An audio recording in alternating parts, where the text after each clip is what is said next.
Welcome back. Remember I shared a time when I had an experience of my true self, and it was in the courtroom. And one of the things that happened was I turned from that real self that I discovered, and I saw that everything that I'd previously thought I was an absolute shambles. It was like a broken down shed. It was just cobbled together. It was just so stupid. And it was all made up. There wasn't anything genuine about it whatsoever. It was an embarrassment. And so we can ask, well, what is the point of these things that we're doing? Why meditate? Why go into these as a subject? Well, because who wants to live their life in a completely false identity? And who wants to be associated with random spurious thoughts that you think are yours, that you suddenly feel down, and they drag you, they take you for a ride. And the minute you give it any energy, it adds another one and then another one. So we have plenty of reason to get out of that. And there's a great wonder being the best version of yourself that you could be by overcoming those things and being who you really are. So, where does this journey go? I'll tell you something about it now. When I walked down the lane that day, I didn't realize that the exercise of being the observer, because only the real self can be the observer of fear and spurious thoughts and things. I hadn't realized that it had diminished the body of the egoic to such a degree that now it lost its hold on me. And I walked down this lane, let's imagine it was with me, and then I walked past, and now it was like being out in space. I was still on the earth, I was still me, but now I realized that I was eternal. I was an eternal being. I just felt completely at peace, a peace I don't think I've ever experienced in my life. And I turned to look like this, and you just have to hear what I have to say with this. I can't prove it. And I can't understand it with the mind, and neither will you probably. But I turned like this, and I could see like a red train going off, a cloak, forever. It went forever and ever. And everybody that had ever lived and all of life was in this cloak. And in that moment, I realized that I'd read many times that everything is one thing, everything's connected. But it didn't matter how many times I'd read it or how convinced I was about it. I hadn't really experienced it, so it was like just a piece of information. But on this day, without the egoic situation, gone past it, I could see that everything is connected. And there's a great joy in it all. It was incredible. If I had to paint a picture of it, I remember thinking afterwards, how would you even tell anybody about this? And I remember thinking about pictures painted by Botticelli. If anyone's kind of knowledgeable, just Google Botticelli. And I always noticed, even though he's so good and so famous, that his pictures all seem a bit like, what is this, All symbolic things, all seeming to float around, and they all have some kind of meaning. And of course, if you study Botticelli, you know what these things mean, and there's a story in the picture by its very symbols. And that's what my painting of this experience would be like out of this world and unreal. And another person who painted pictures like that, on a different type of artist, was William Blake, because William Blake also had experiences of being out there completely. And he tried to paint the things that he was seeing. And I can remember before I ever was interested in these things, things about enlightenment and things about the true self. If ever I saw paintings by William Blake, I used to think, what is this, It almost seemed like in one hand, too simple, and yet too absolutely extraordinary, It didn't fit into life, and yet it was really coming from true life, and I didn't realize that until I went into true life. And that's what happened when I was in that lane that day. I just left the mind, all the disturbances of it. And you realize in that moment that you've been around forever. And this mind is only very temporary. This body's only very temporary. The experience of being a human is a very temporary thing. And when we're seeing life through the lens of the mind, we know so little about reality. We get caught up in so many petty small things all the time that it's just not worth it.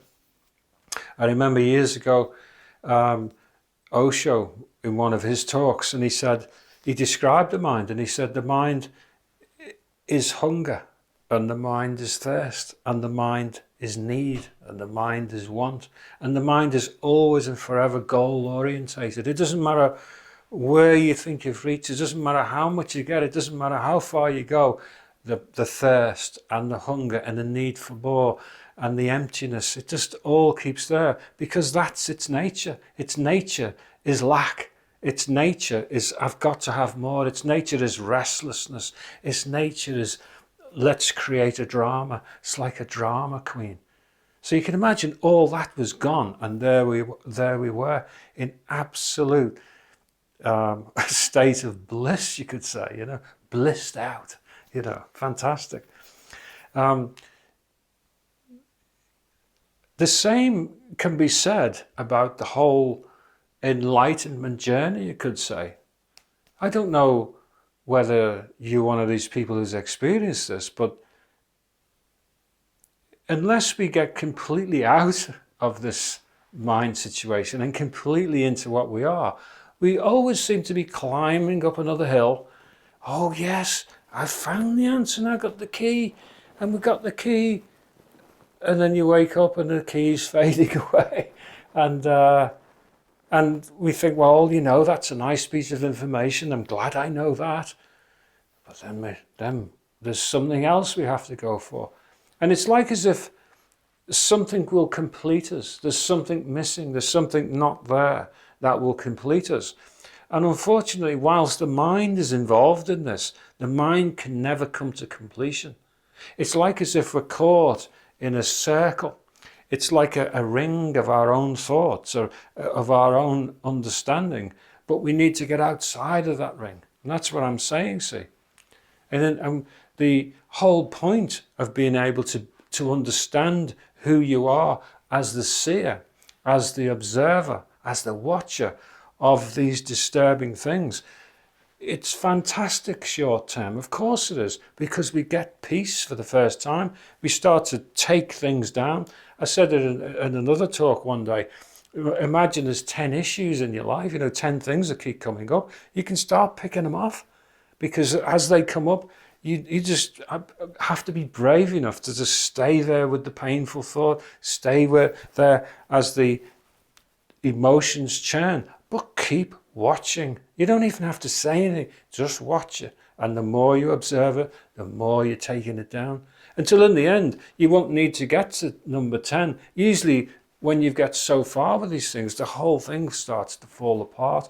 And when that falls apart, then you start to see and start to experience who you really are. And this great freedom comes. I suppose the thing I'm trying to get to in all this as well is it isn't a long journey all the way around. You have to do all these different things, exercises, and you have to meditate forever, do yoga forever. You don't need to. We really need to just find out who we are, and who we are, stand up to what we're not. Just stand and be. I remember one day entered into what I call the ironic laughter. A lot of people will understand what I mean by this. And that is that I remember I was just sat at the table one day, and I was just playing patience with the cards, And I had just sensed that something was there like that. And I couldn't see it because it kind of moved as I moved.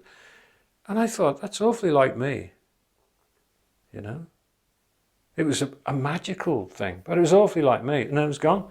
Next day I was sat at the same table, and it seemed to be a little bit more within vision, but it still moved as I moved like this. And I thought, that's awfully like me. Well, what is this, The next day, it was who I really was again. But now I just thought, this had this mad realization that everything I'd ever looked for, I already was. but it didn't belong in the mind realm. It can't be found in your mind. It doesn't belong there. And when we discover who we are, we can't help but laugh, because we realize, I have been this all along. It was always there, but it's covered by something, see. The mind in any, even in a religious setting, even in an ashram, even in a you might be a respected kind of spiritual teacher or something like that. If we haven't got outside into that place of emptiness, then there'll always be something else. And we won't be who we really are. We won't awaken to who we truly are. And I'll finish this by saying that when I walked out, and I've had such huge times in this, it's been marvelous. When you walk out and you're away from all the mind stuff, and you're completely just floating, really, existing in who you are, it's like as if, well, what's your name? Well, I don't really have a name. Well, okay, where are you from? Well, I've been around forever. What's your purpose? Where are you going? Well, I haven't got one. I don't need one. I don't need to go anywhere. I don't need to do anything. It's just so alien to the mind. It's quite unbelievable. Now, this has been a difficult talk to explain these things, because they're inexplicable. And the only thing I can do is shine a little light, point a finger towards something, and encourage you along the way. And that's about as good as it gets, at least for this video. But maybe we'll come from another angle next time, and that might help, might shed a bit of light.